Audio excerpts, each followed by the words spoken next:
We are about to begin our third and final panel, but before we do, I'd like to just acknowledge a number of people who are with us in this audience who have been friends and partners in our work.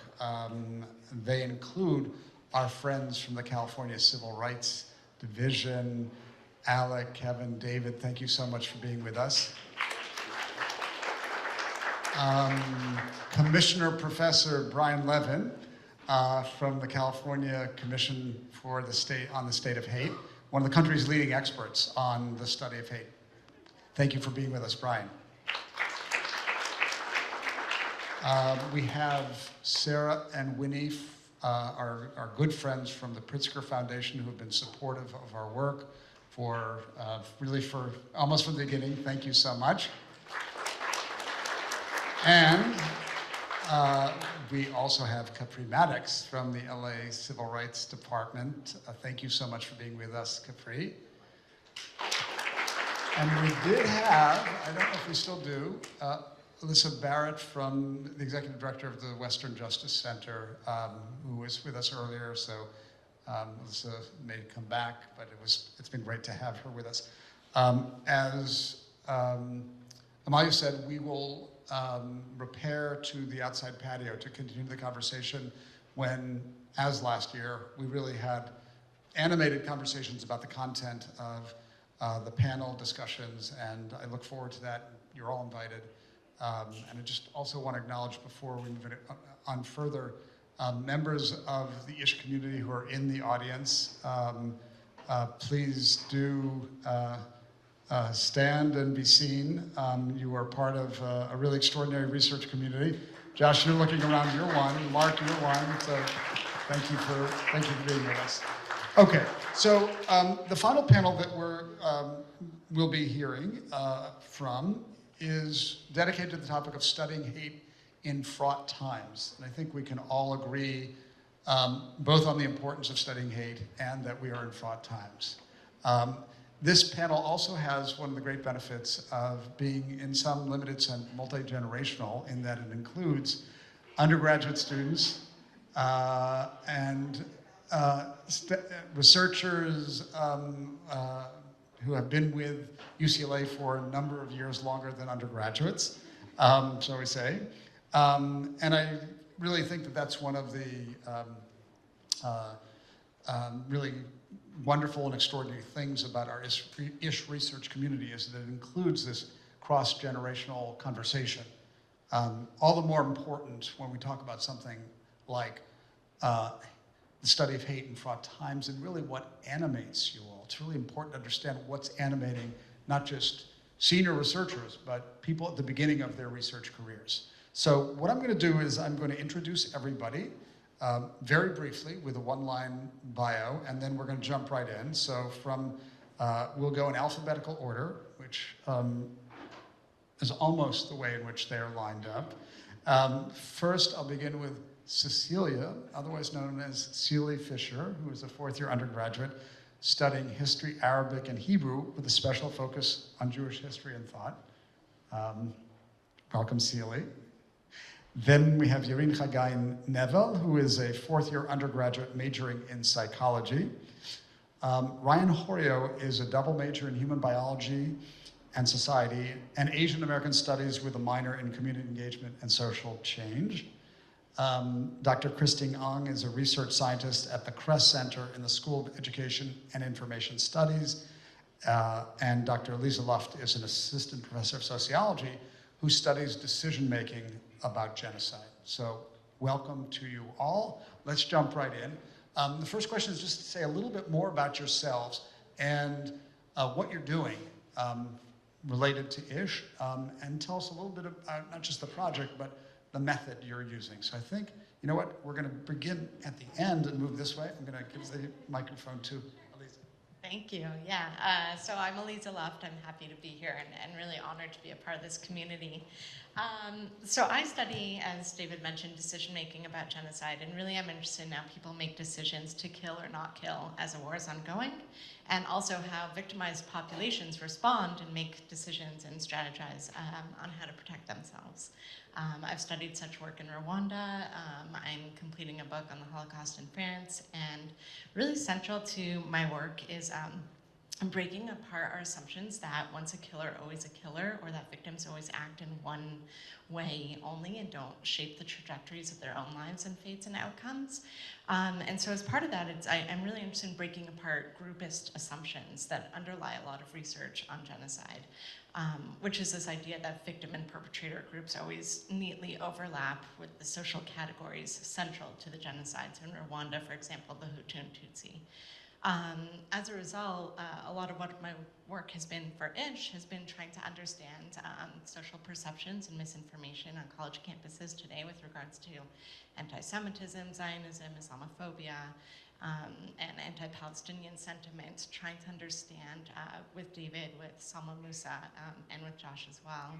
We are trying to understand students' perceptions and misperceptions about this crisis, what they know, what they don't know, what they think others know, what they think others believe, to try and get a better grasp of the tumultuous times we're living in, and to move beyond the assumptions about what we think people believe so that we can try and heal those divides. Before we pass on the microphone, it's just too interesting. I mean, tell us perhaps what's most important, what it's most important to be disabused about when it comes to understanding decision-making and genocide. I think one of the most important things to be disabused about is sort of this notion, once a killer, always a killer, the idea that someone makes a decision, in many ways a violent decision, and are committed to that decision for the trajectory of a war, that people can't be turned away from violence, that their relationships before a war, before genocide, don't matter, but actually trying to understand first what drives people to kill. A gulf exists between a desire to harm and actually harming someone, so what happens in that gulf? That's what I'm really interested in. And then how can that same things pull people away? Really complicating this binary understanding we have about war and violence and decision making throughout. Thanks. Okay, hello. Very excited to be here. I am connected to ISH through the SMASH project, Social Media and the Spread of Hate, and I have some colleagues here, so raise your hands proudly. There we are. Anyway, SMASH is a partnership. It's a collaboration with researchers in 2 departments on campus, Education, Information Studies, and we have a nonprofit partner, Organization for Social Media Safety. They're based in LA, but they do programming across the country. They provide assemblies for students grades 5 through 12, as well as parent programming, support in developing community guidelines. And so what we do is we help them analyze data that they gather through their programs. So for example, they have an assembly where they introduce or talk about social media harms, raising awareness about them, as well as providing them with strategies, students with strategies. And they'll ask questions during the assembly about, well, have you been cyberbullied? How much time do you think you spend on average on a given day on social media? And they'll answer with handheld clickers. We're able to analyze that data now. We have over 29,000 responses in 10 states. And so we're beginning to be able to look at patterns and lay a foundation for more in-depth studies, looking at the impact of social media on mental health and learning. I'm also involved in a few small studies here on campus, one that's really just started. It's at the lab school, and it's around critical media literacy. So working with younger students, grades 3 and 4 to start, and promoting that idea, working with Fascination Lab, another UCLA affiliate. How can you share your ideas or propose or argue for a position and still be empathetic and kind in those and use evidence? And that's just starting out. Okay, hold on. You have 29,000 respondents. What do you see? Okay, that was question 3. No, I'll start. So just a few snapshots here. So 81%, so 8 in 10 of the kids are saying that they're seeing hate speech in the last month. Almost half have reported that they've been cyberbullied, and that matches pretty closely with some of the other studies like Pew. One thing we ask is about what was your emotional reaction, as well as what you did when you saw hate speech last. And so again, these clickers are crude, so it's a multiple choice question. That's why we're doing qualitative work as well. But about a third say that they felt no emotion, and often will say they're scrolling by. And that's where we're doing more qualitative research to understand, well, what does that really mean? And we're also finding, and this is the work of my colleagues, with more time spent or more average hours spent on social media, we're seeing increases in things like feeling no emotion or reporting no emotion. Hi everyone, my name is Ryan. I'm a graduating senior here at UCLA, or undergrad senior here at UCLA. My research focuses on anti-Asian hate during the pandemic, looking at a retrospective and a critical ethnic studies lens, specifically in 3 ways. 1, in their mental health, 2, their conceptualizations of identity, and 3, their introduction to activism. So how did Asian American youth specifically react to the anti-Asian hate that was going on during the pandemic? As a lot of people understand the pandemic and COVID to be a kind of blip in time, for a lot of Asian American youth, this was not that, right? Things happened that, we didn't really see growing up, and so that really follows with you moving forward in those spaces to talk about those experiences, also thinking about Asian culture and, really suppressing those emotions doesn't really come up. So I wanted to give a voice to Asian American youth to share their experiences, and also how we can better support them in the future. Part of the questions that I asked in my interviews were, how would you like to be better supported by institutions, whether that was your community, whether that was your educational institutions or the government, and really see how we can be better to prevent something like this in the future and how we can mitigate the effects of hate. Okay, right. Say a bit more about your method. Yes, so I did interviews. I have around 12 hours of interviews across 5 different participants. I interviewed everyone 3 times to ask the breadth of questions. Given that we are talking about some very traumatic things based off what you witnessed or maybe even experienced during anti-Asian hate during the pandemic, it was really important that I wanted to establish rapport with my participants, really tell them, hey, I'm here to listen to your experiences, I'm here to share our stories, this is really important to me, and thank you for sharing. Across that, I did thematic analysis across all the transcripts of the interviews and really came up with 6 main themes of how Asian American youth really reacted to these events, and also what are they doing now in the contemporary, knowing what we know from the events that happened back then.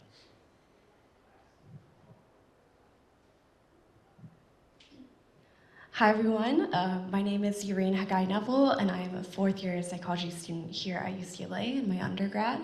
I am a PI for a mirrored study analyzing how different identity framings in the media impact Jewish and Muslim undergraduate students' identity valence. So essentially, identity valence means whether people will perceive being Jewish or Muslim or whatever their religious identity is as a positive thing or as a negative thing.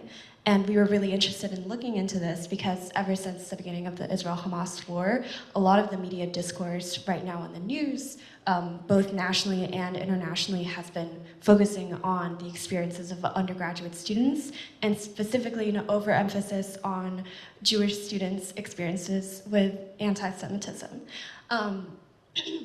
And we noticed that no one was talking about what is being said, right? So we have all these statistics and analyses about anti-Semitic and sometimes Islamophobic experiences, but no one is talking about how all this attention and all these statistics is actually impacting the students themselves. So that is why we decided to do this study specifically, and I am a part of a wonderful team with my amazing friend Cecelia. Hello.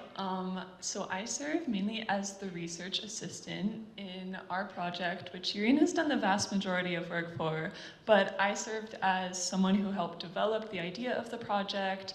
The project has taken several changes along its course in response to how events on campus have gone, and I think that something that's been really important is to understand, kind of also in my role as an intern for the Dialogue Across Difference Initiative, which is housed under the Vidari Kindness Institute, in addition to the Initiative to Study Hate, to understand how research like this is disseminated and shared among the undergraduate campus population whom we are studying. And so Yarin and I have worked very closely together throughout this whole process, because we also work together on a campus club that promotes dialogue and education about this. And so this is very close to our futures and our work just in general in our lives. So. Okay, great. On that point, say a bit more, Cecelia and Yarin, about what the motivation for this study was. You clearly were operating in a very fraught environment, to continue the theme of fraughtness. What did you say to yourself in applying and then receiving a grant? In terms of your motivation, what did you say to yourself? This is something I really want to do at this moment because I see this. I'll start and then I'll pass it along. I think something that's so important for both of us is that this is unique in the fact that it's a mirrored study on anti-Semitism and Islamophobia, and it treats these things as interrelated in many ways, as in when one goes up, it also goes up for the other group. And so rather than looking at either one of these as isolated or unique, of course it is unique in its own ways, especially since there's such unique categories in the way that anti-Semitism, is it religious hate? Is it kind of peoplehood? Is it cultural? Is it political? And same with Islamophobia. Is it a religion, or is it also that people perceive Arabs and Palestinians on campus in a certain way? And so kind of navigating in how that is anti-Arab, anti-Palestinian, anti-Muslim sentiment on campus, and also anti-Semitism, and seeing that as, since I think it's something in our university system, in that the ways in which these things are addressed have a direct impact on students, and sometimes it can be addressed in unequal ways. So we wanted to look at these as interrelated. Before Yarin mentions her motivations, I just want to remind people that although we had originally decided not to pursue the study of particular case studies after October 7th, we thought it imperative to take up questions surrounding anti-Semitism. And then we thought it would only really make sense to do that in the university environment we inhabit if we also understood better the phenomenon of Islamophobia and the related forms of identity-based hate and discrimination, like anti-Arab and anti-Palestinian. So in addition to our monthly seminar that brings together members of the ISH community, we also have a monthly seminar for scholars devoted to the study of anti-Semitism and Islamophobia. And that has generated a great deal of very productive cross-fertilization that I think will really bear fruit for our campus and really, I think, nationally, in really kind of piercing through stereotypes about what A thinks about B, or what A thinks B thinks about A, which is really a cornerstone of what we're trying to get at. So with that, Yarin. Yeah, so I had two motivations. One was personal and the other was organizational. I'm Jewish and Israeli American, and my entire family, except for my immediate family, lives in Israel-Palestine. And almost every single conversation that I've had with my parents, my grandparents, anyone that lives in Israel proper about my undergraduate experience has been, what's the anti-Semitism like? And that was really frustrating because there's so much more to my personal undergraduate experience except for this one, albeit very, very important part of my life. That was my personal motivation. On an organizational and an empirical scale, I noticed that most of the studies being done on anti-Semitism were politicized. And we really, really wanted to just have clean data and essentially, and we'll talk about this later, but find a way to make undergraduate experiences better for the sole purpose of making them better, not because there was any type of political motivation there. Okay, we'll definitely get back to how apolitical you were able to make it. So Ryan. Yeah, my motivation, like Yarin's here, was very personal, right? During the pandemic, anti-Asian hate was really hard for me. I think that was the first time I really saw people that looked like me getting attacked based on their race. You know, there's microaggressions, there's like, you know, structural racism, but I think blatant assault and attacks on Asian Americans was very hard for me to see because I thought about my grandparents. I thought about my mom, my sister, my dad, my brother. You know, what would happen if they're walking the street and something happened to them? I don't think I would be able to forgive myself for letting that happen, but then I realized, you know, it's a structural thing, it's a societal thing. And I really came to UCLA thinking I want to do something to combat this, right? I don't want to be, you know, part of the problem or be a bystander. I want to be active in being a part of the solution. So with my thesis, I really wanted to have tangible solutions from Asian American youth that are grounded in data from us, told by us, about what we wanted and what we needed to do to combat this. I guess this is a way for me to give back to my community in a way that I can kind of foster the next generation to really stand up for what we believe in, stand up for ourselves, and to not just take it, I guess. This is something you came to UCLA with a desire to do? Yes, I came to UCLA. I wrote a lot of my personal statements applying to college about this. So I guess it's been in the making for 4 years, and I'm thankful for the ISH community for supporting it and everyone here. This has been something that I want to continue into my journey as a physician, right? Anti-Asian hate is really something, I guess it was a catalyst for me getting into activist work and really grounds a lot of my research now moving forward. Thank you, Ryan. Christine.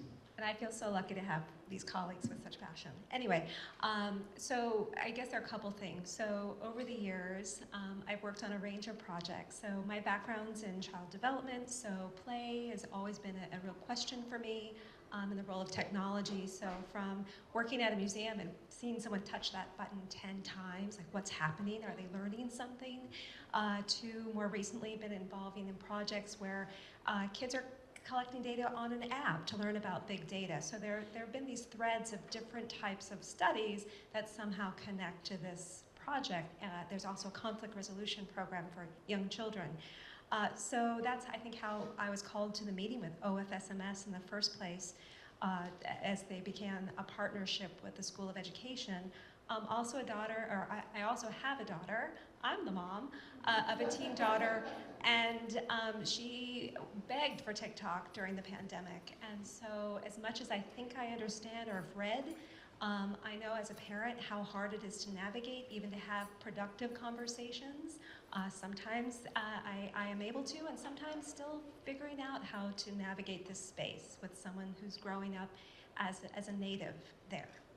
Not to intrude too much, Christine, but have any of the findings that you have happened onto from SMASH been of benefit to you in offering advice to your daughter? Yes, and I would actually say that she has been a font of insight, and so sometimes I'll share, like, here's what we're learning, or hey, have you heard about this? Here's what I'm hearing, and she'll be able to tell me much more. So it's provided an opportunity to have some really rich conversations, which I'm incredibly thankful for. Thank you. So I'll try and be as brief as possible in terms of my motivation. I grew up a grandchild of 4 Holocaust survivors. I learned about the history of the Holocaust when I was 7. I have very vivid memories of my grandmother telling me about her entire family that was killed. All 4 of my grandparents, their entire families were just wiped out. And the hardest thing for them was just trying to understand how their neighbors all turned on them. From their perspectives, that was what happened. And so when I was an undergraduate, I became very, very involved in the Save Darfur movement. I spearheaded the Save Darfur organization on my campus. I organized fundraisers, I organized rallies. And then at some point it hit me, I have no idea what I'm talking about. I don't know Sudanese politics, I don't know Darfur politics, I don't know the history of this region, I have to learn more.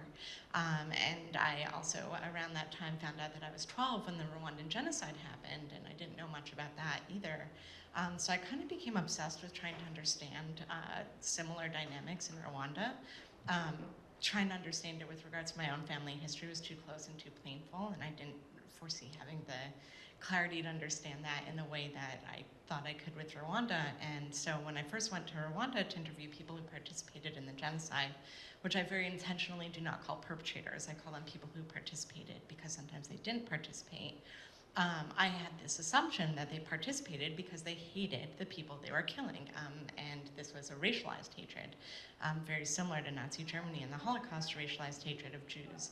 And so I was very surprised when speaking to these people who participated in the genocide to learn that they would tell me things like, on one day I killed 4 people, the next day I saved someone, the next day I refused to participate, the next day I killed again. And I became very obsessed with understanding what I call behavioral variation in genocide, how people make those decisions. Long story about how I ended up doing research on the Holocaust in France, which is not where my family is from, but studying sort of similar dynamics, decision-making about genocide. And then, of course, after 10/7, being at UCLA, being a Jewish person, being deeply sensitive for my entire life to the suffering of Palestinians, I felt like I was living in almost like 2 extremist worlds, from my family and the kinds of people I grew up with and the kind of community I grew up with. I was being exposed to one very extremist perspective on what was happening since 10/7, and from my academic community, my professional community, my sociological community, a very different extremist perspective of what was happening.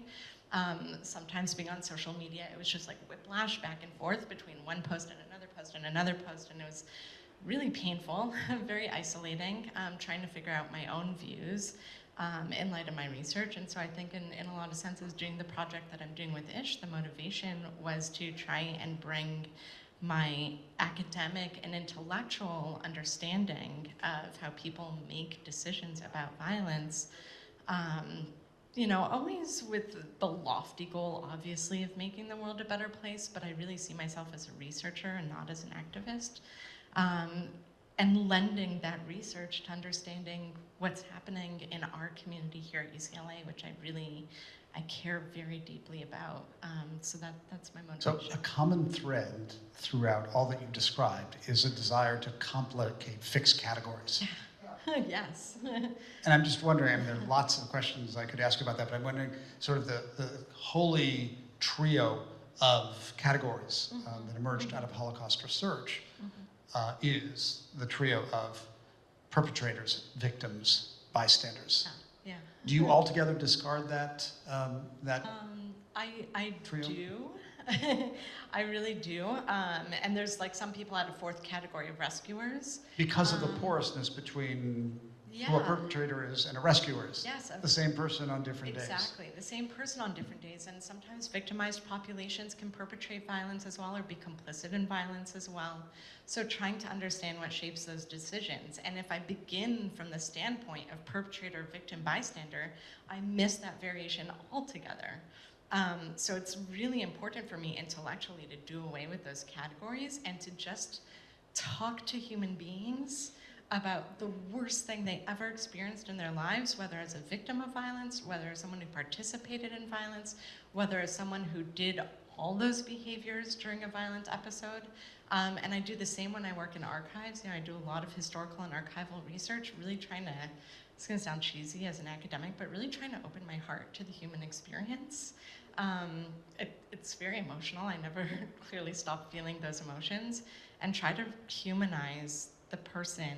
I say the subject, even saying that makes me feel badly, but trying to humanize the story of experience in war and violence. That's So like that central work of to complication, everything I as we do. gather, is being brought to your understanding of what goes on here Absolutely. today. Yeah. And I didn't think that the next question I'm going to ask you, and then I'm going to no. stop, 'cause Okay. it's a big one, Oh shoot. and it's sort of off the It's the okay. path. Yeah. But just we know each other, we work together. I've never asked you this. I mean, how do you understand, as the granddaughter for Holocaust survivors, the idea of evil? Oh. As is that a category that a kind of ontological category that we should do our best I'm to laughing dissolve? 'cause David knows I have an almost 6-year-old, and I also have an almost 2-year-old, and my son is like the most incredible kid in the world. And he asks me questions like, you know, evil, hatred, I not channeled the those 6-year-old. words, but like, are there bad people? I personally don't, I'm a sociologist, I personally don't believe there are many bad people in the world. I think people make bad choices. I think that a lot of those choices are driven by social, economic, political, structural factors. I think people can become hardened to the world around them. I think they can turn off compassion and love and open-mindedness and open-heartedness. I think that's very easy to do in the times we're living in.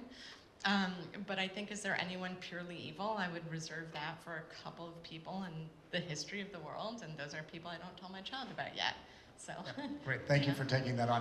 All right, One we're going to day stay he'll with you watch this for video. now the next round, which is, and you've hinted at it, and we've lived it because we've talked about it a lot, but the fraughtness of the time, how difficult it has been at a personal level, and yet how that has been a motivation to try and understand better. So can you talk about what it's been like to undertake the research you're doing? You finished a brilliant book on the attitude of French Catholic officials during the Second World War, and have been involved in this ISH project that's gauging attitudes towards Jews, Muslims, Zionists, Palestinians, Islamophobia, anti-Semitism. What's it been like? Has it been cathartic or like a psychic burden of immense weight? It has not been cathartic. Thank you for saying that about the book. I was just talking to Erin that I'm waiting on reviews. They were supposed to come today. Hopefully you'll all see the book a year from now. Hopefully, that's what my editor says. So it's taken me 10 years to write this book. I've lost track of how many years I've been at UCLA because I had 2 kids in a pandemic, I like to say, so I've lost track. I took 8 years to get my PhD. I did 2 years of a master's program before that, 4 years in undergrad where I was studying genocide and political violence. And the reason why I say that is because it takes a really long time to do this work well. And hopefully I'm doing it well, but I think one of the things that has been hardest for me about living in these fraught times is it sometimes feels like everyone has an opinion and can share it in 30 seconds on TikTok and largely shapes the discourse and isn't reading the research. And there are people who have devoted their lives to this. I would like to imagine I'm one of them, but hopefully, so it hasn't been cathartic so much as it's been thinking about when to speak and how to speak and being very careful about that, because what I say is really, what I say in public forums and public venues about these kinds of things, it's so important to me to get it right. And so I think something that's been very difficult is cutting through the polarization and the extremism, including in my own communities, to try, you know, I don't want to both sides it, I don't want to moderate it, but I also, I think that's been the hardest part, is seeing the extremism and the polarization and the closed-mindedness to actually listening to not, one, what other people have to say, and two, to what research has to say. It's, you know, we were talking about this with the last panel, like the death of expertise, everything having to be in a 30-second soundbite. I think that's been tough. So hopefully some of it's getting through. I think there's potential, or else we wouldn't be doing this. I think the reason why we're doing the survey that we're doing is precisely to try and bridge those divides more. But it takes time, and it feels sometimes like we don't have time, so it's hard. How about you, Christine, the sort of research in the time of fraughtness? Sure. Well, there's layers and levels like you're talking about, and I'm sure many of you might have also gotten emails about terminations of grants. So, you know, I got one, and I know that I also have, yeah, there you are. People are raising their hands. So just on a day-to-day basis, kind of not knowing where you'll go or what you'll encounter. It's very destabling. And also, I think behind that is a lot of the great work that's funding, that's being funded is no longer there. So whether it's training new teachers, whether it's computer education or computing education for high schoolers that might enable them to begin to ask some very deep questions about who is in this space and why, and what does AI do for us, or what are the benefits, what are the challenges. They might not have that opportunity anymore. So that's one thing that I guess is very fraught. Just in terms of methodological challenges, one thing that we know is that gender identity is a really important part of this discussion in terms of what kinds of hate exposure encounters, things that kids are encountering on social media. We can't ask that question, partly because we have this device that really only allows for multiple choice, and what do we ask? But in certain places now, the categories that are recognized don't recognize the true experience. So there are just a lot of barriers and ways of questioning, and a great deal of fear and cruelty, which I think, coming from being a teacher, just you want to model for kids what you hope to see. And there's a lot in this world that is not a very good model right now. So Ryan, you said that you came to UCLA already with the idea in mind, following the staggering rise in anti-Asian hate in the midst of in the aftermath of the pandemic. There's been intensification of the fraughtness of our political environment in recent months. What has actually the UCLA experience been like for you in terms of reshaping, sharpening your own desire to undertake the kind of work you came to UCLA with the intention of doing? Yeah, that's a great question, David. I think the biggest thing that I think about now is how does everything that's going on really impact my research? So I started my career doing research in these kind of fraught times coming out of the pandemic, right? You know, that's kind of where it started for me. And now I have that kind of lens of like, this is kind of what I've been used to, and that's kind of ingrained into my research a little bit. So now I'm really wondering, what was it like to do this research maybe before the pandemic, before anti-Asian hate really happened, and before there were political divides that were really polarized and very different kind of, I want to use the word, it's very deep on both sides, right? I think when I think about that, the thing that comes to mind with my research is, how do we get to the root of what's going on? For me, anti-Asian hate, there was a big thing where I was like, okay, well, what quantifies anti-Asian hate? You know, is it the legal definition? Is it like inaction, a specific inaction? What does it mean? But then I realized in my research, I don't think that matters too much, because it's how it's perceived by Asian American youth, because that's what will affect the outcomes. Whether you conceptualize your identity or not, whether you have poor mental health outcomes or not, it's whether if you perceive that event as something that was hateful or not. So I think that's what I really tried to focus on here. And when we talk about hateful times, I think with the ICE deportations and with everything going on in the news, you know, our administration is fighting Harvard and attacks on education and budget cuts. I do see that in my research and the interviews I'm conducting. People, I think, are a little bit more nervous to say certain things. It's not, and that's really a shame, because I'm trying to get at your experiences as an Asian American youth, not in this idea of you're scared to say certain things because you just don't know who might find out or whatever, right? Even though, you know, we have IRB process, we have like a lot of safeguards against that. I think that's really sad, because you're not getting at the root of what's going on because of these political or social or economic kind of divisions in our country. I mean, this is a big question and an important methodological one, which is, well, put it in the form of a question. Have you seen, you know, you said you've sort of abandoned the task of coming up with a kind of solid definition, and instead have chosen to listen to those who are victims.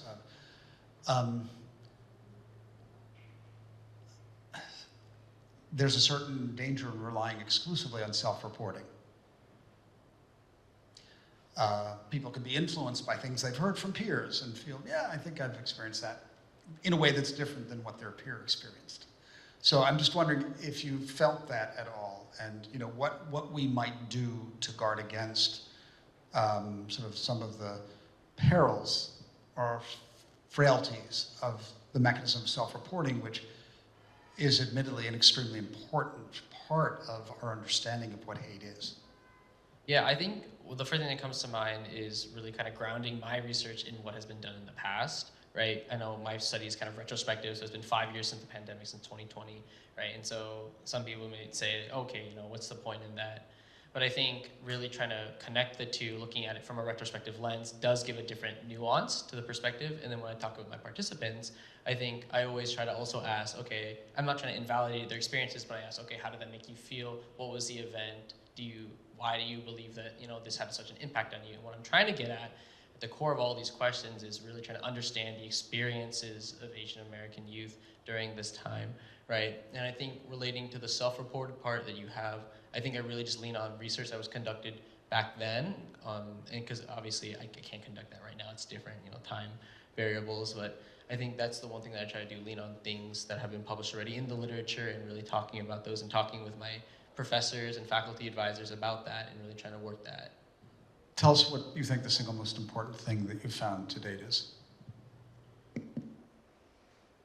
I think the most important thing is the importance of ethnic studies in supporting youth in conceptualizing their identity and also how to react to things. A lot of the participants that I talked with said that their ethnic studies classes, whether it's Asian American, African American, Chicano-Chicanx studies, really did help them with contextualizing everything and really trying to root their experiences in historical background. So things aren't just confusing anymore. They're not just like, why is this happening to me? No, we have a history of this in America, right? And that really helps with framing your mindset as, wow, this is happening, to, oh, no, I know this has been happening, and then that changes into activism. Because you see that, you connect these different points based on the classes and the education that you have.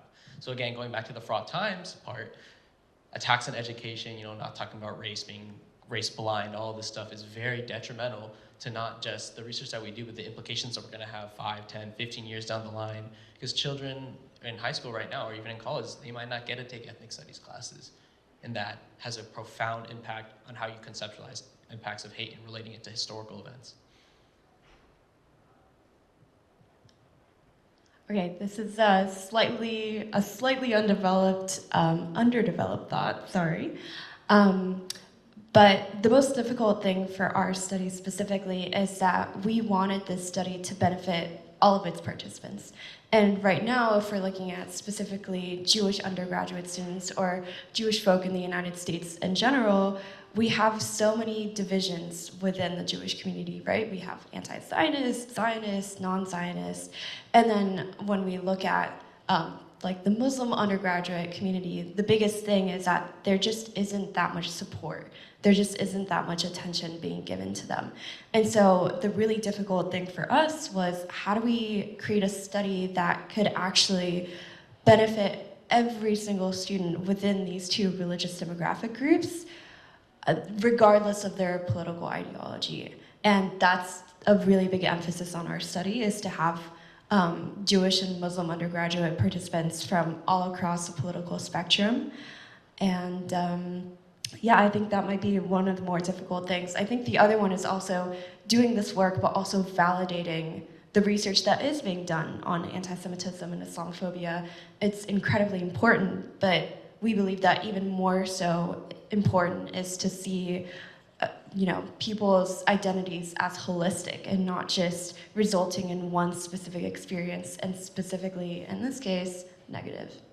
Just tell us a little bit about where things are at with your study. Yeah, one of the questions was, what is it like to be an undergraduate researcher? And at UCLA, the psychology department is incredible. However, IRB is complicated. And there's not much, essentially, if you want to run your own independent study, you have to kind of go through this like alternative education route, work with a grad mentor and a faculty advisor and all these things in order to go through all these processes where you know the statistics for it, but you don't know how to make a prolific study. So essentially, we are at a point where our study is a pilot study that I hope to expand in the summer. It's going really well. We actually already have a few correlational findings that do show that different identity framings do impact identity valence. We have positive, negative, and neutral framing right now. With positive framing, or let me start with negative.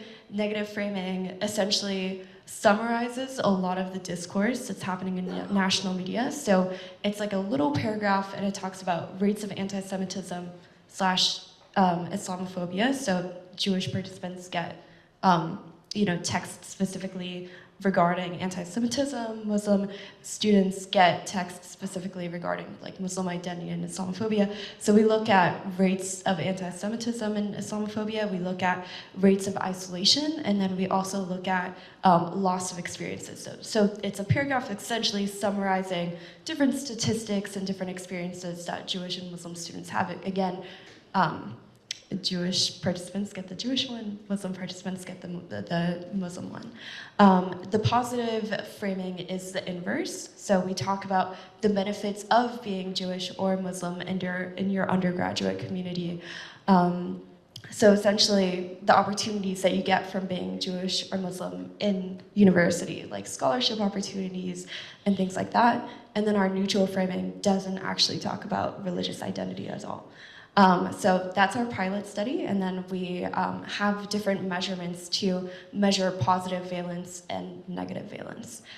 So it's currently on Prolific. We're hoping to get 90 participants by the end of the week, but correlation is looking good.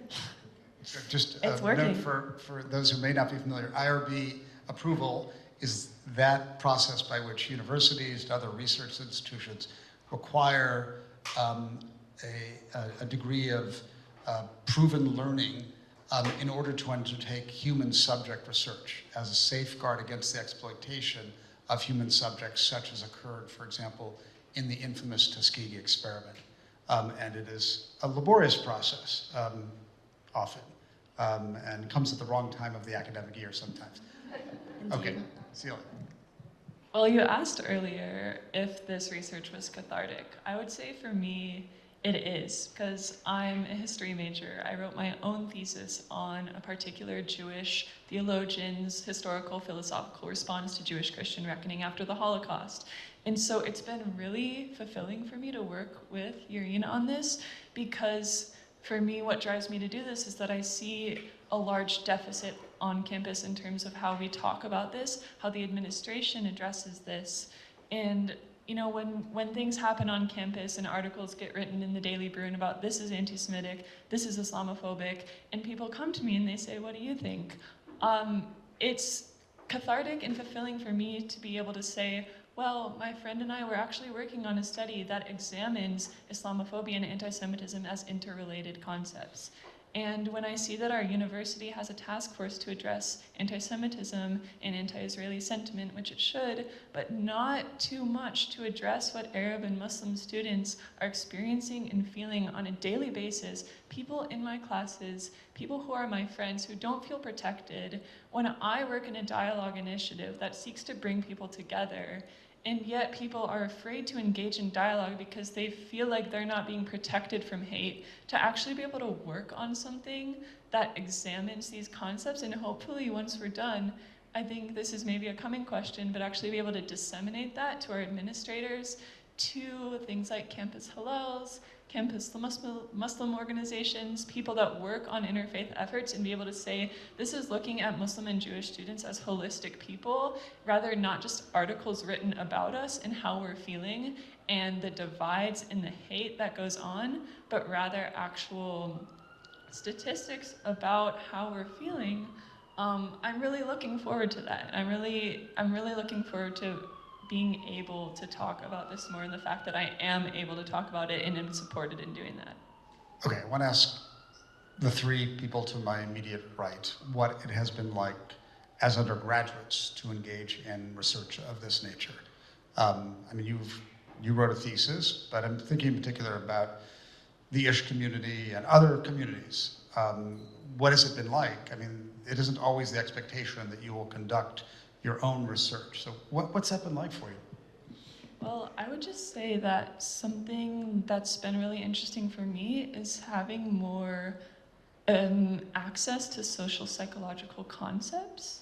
And so that's something that myself, when I engage with Israel and Palestine, with my friends, with my community, with other people, I'm able to say things like, I am going to try to understand this, and I am allowed to try to understand this, and that doesn't mean that I'm condoning it.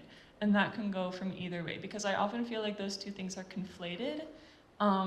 But I think that's something that's really important to me, that is just, yeah, the quest of understanding. Okay, we've heard about the, you know, the more burdensome parts of being a researcher of any sort when facing IRB. What else has it been like? Yeah, I think on an institutional level, I've just been incredibly lucky. Just being in the initiative to study hate, we've both been a part of the initiative, I think, for more than a year now.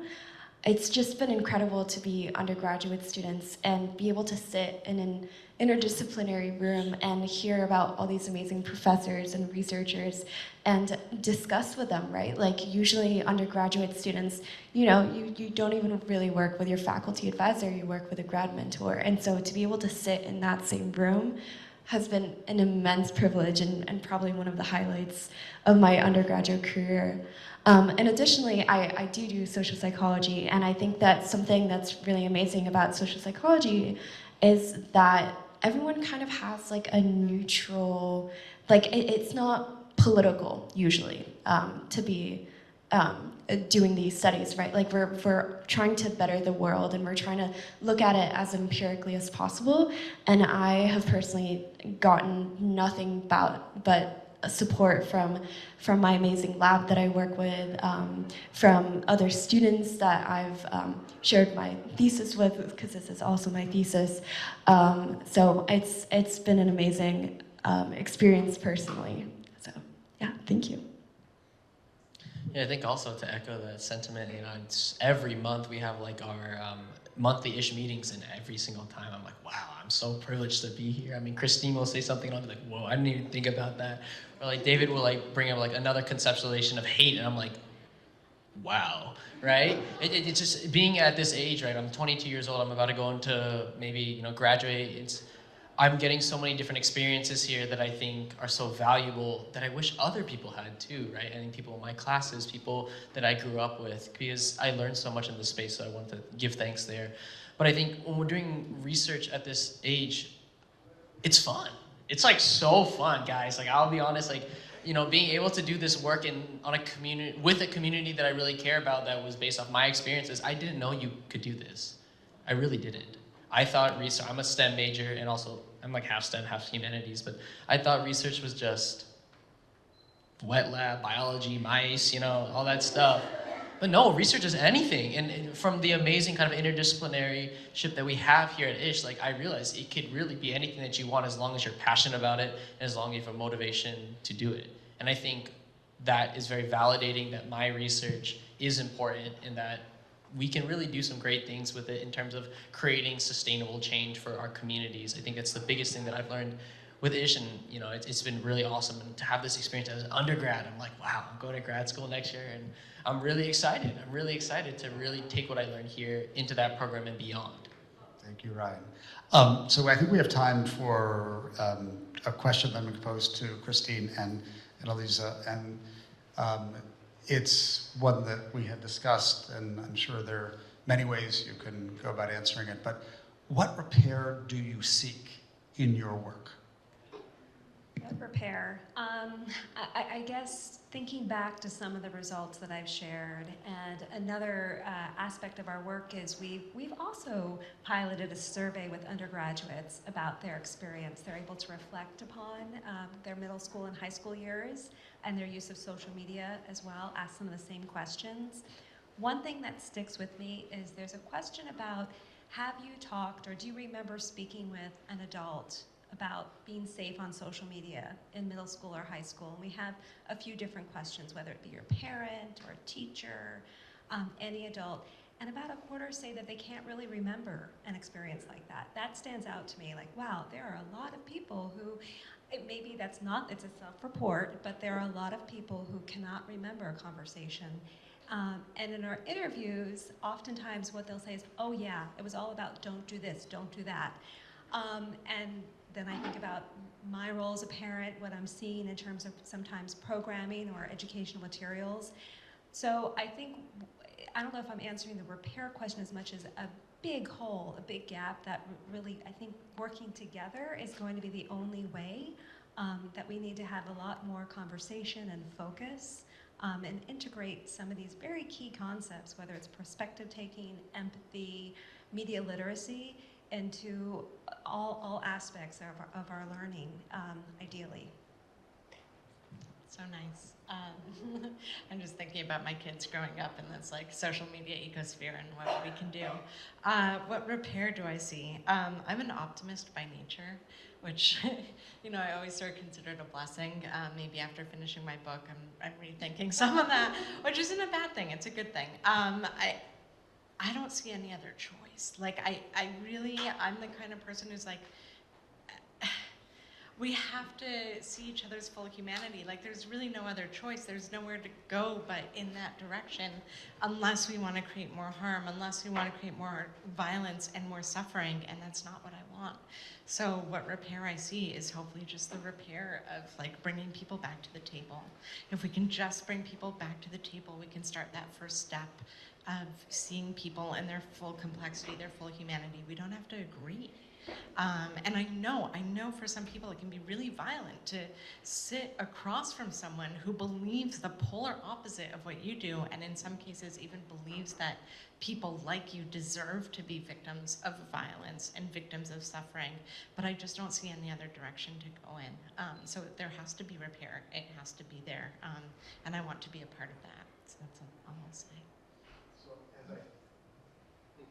As I think you've had a chance to see, these are 5 extraordinary human beings and researchers. And it's been such a pleasure to be in conversation with you. Thank you so much.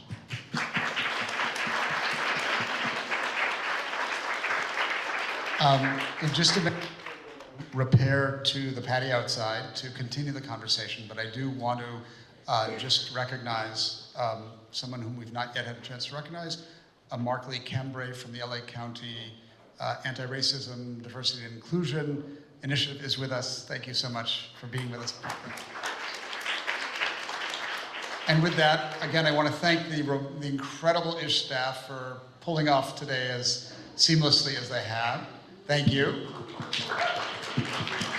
And let us continue the conversation outside.